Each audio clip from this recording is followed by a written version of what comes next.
Welcome back to the channel, guys. We are back again, and today we're going to be talking about Follow by Kerosene. So stay tuned for that.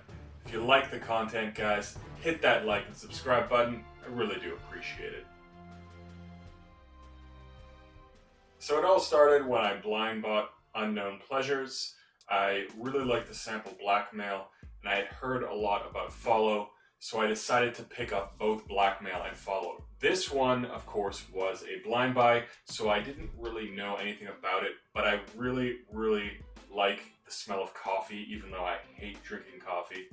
So I thought this would be a good one to check out because I'd heard from a lot of different people this is like the best coffee fragrance.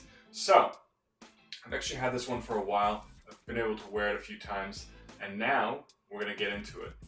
This one has notes of coffee, vanilla, benzoin, tonka bean, maple syrup, and amber. So the presentation for this one is the same as all the other kerosene bottles. The nice black square bottle with the plaque on the front. This one opens up just like the smell of freshly brewed black coffee. I get a little bit of dryness of a kind of coffee bean, coffee grind kind of a vibe as well. But even smelling the cap here, you get so much coffee. And honestly, this is one of the things I've always looked for in a coffee fragrance. Something that doesn't have a lot of other complicated factors in it. I wanted something that smells like freshly brewed coffee. And that is what you get in the opening with this one. It smells very dark, very rich. There's a little bit of sweetness in the background, but it is dominated by a coffee note. And it's fantastic. So this smells very good in the opening.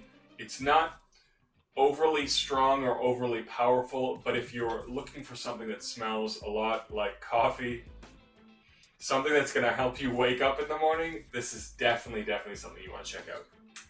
Now in the dry down, that coffee does tone down a little bit, and I find this is really where a lot of coffee fragrances fail on what I'm looking for. The coffee fades and you get a different kind of fragrance. This happens with pure coffee, for example. It fades into more of a chocolatey fragrance, which still smells fantastic, but it doesn't any longer really smell like coffee.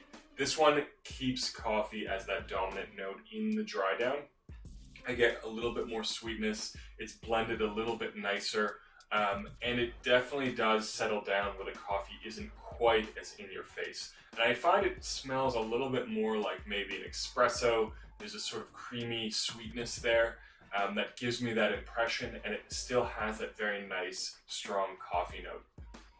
The performance on this one is pretty good overall. It's not an absolute beast mode fragrance. It does have a nice scent cloud, maybe, arm's length. For a few hours, it tones down a little bit. It doesn't really become a full-on skin scent for me until probably around the 5 or 6 hour mark. Longevity is pretty good as well, between that 6 and 8 hour mark. Again, this is not an absolute beast mode fragrance, but it is one of the best smelling coffee fragrances I've ever had. And it just smells so much like coffee. This is what's great about it, right? It has that very nice coffee accord that rounds out a little bit with the maple syrup, the vanilla, the tonka, adding a little bit of sweetness, a little bit of an espresso kind of a vibe, and it's really good. So this is essentially my recommendation to anyone who wants a coffee fragrance and they want something that is very much coffee. Kerosene Follow. Anyways, guys, that's it for this one. Have you tried much from the House of Kerosene? If so, leave a comment down below. What's your favorite? And as always, don't forget to hit that like and subscribe button, and I'll see you guys in the next video.